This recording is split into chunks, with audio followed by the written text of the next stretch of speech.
नमस्कार मित्रांनो. तर मित्रांनो 1 जानेवारी 2025 पासून राज्यात 3 नवीन मोठे बदल होणार आहेत आणि हे बदल आहेत PM किसान, रेशन कार्ड धारक आणि संजय गांधी निराधार योजनेसंदर्भात.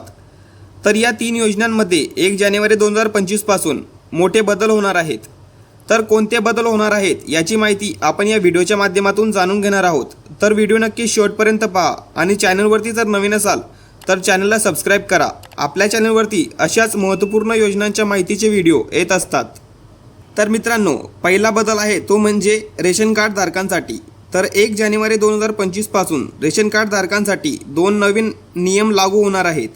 तर ज्या रेशन कार्ड धारकांनी अजूनपर्यंत रेशन दुकानमध्ये जाऊन आपली EKYC केलेली नाही त्यांचं मोफत रेशन धान्याचा लाभ बंद केला जाणार आहे आणि रेशन कार्डमध्ये ज्या व्यक्तींची EKYC झाली असेल त्यांनाच पुढे रेशन धान्याचा लाभ मिळणार आहे आणि ज्या व्यक्तींची EKYC झाली नसेल त्यांना मोफत रेशन धान्याचा लाभ बंद केला जाणार आहे.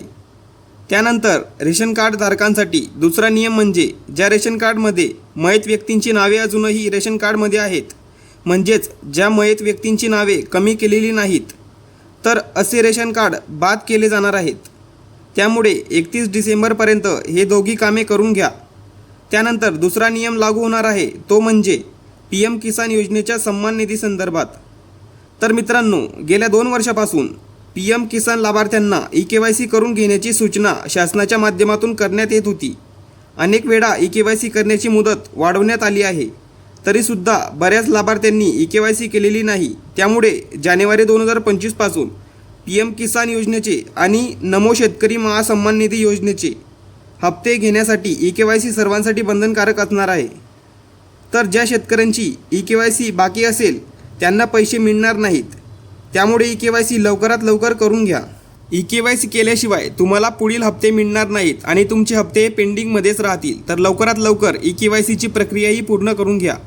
त्यानंतर तिसरा नियम लागू होणार आहे तो म्हणजे संजय गांधी निराधार योजनेचा लाभ घेत असलेल्या लाभार्थ्यांसाठी. तर जानेवारी 2025 पासून संजय गांधी निराधार योजनेच्या आणि श्रावण बाळ निराधार योजनेच्या लाभार्थ्यांना DBT मार्फत ऑनलाईन पद्धतीने दरमहा पेन्शन पाठविले जाणार आहेत. त्यामुळे सर्व लाभार्थ्यांचे आधार प्रणालीकरण करून घेण्याच्या सूचना देण्यात आल्या आहेत. तर तुमचे आधार प्रमाणीकरण झाली आहे का ते तहसील कार्यालयामध्ये संजय गांधी निराधार योजनेच्या अधिकाऱ्याकडे जाऊन चौकशी करून घ्या. कारण ज्या लाभार्थ्यांचे आधार प्रमाणीकरण झालेले असेल त्यांनाच बँक खात्यात DBT मार्फत निराधार योजनेचे पैसे जमा होणार आहेत. तर जानेवारी 2025 पासून हे 3 महत्त्वाचे बदल राज्यात लागू होणार आहेत.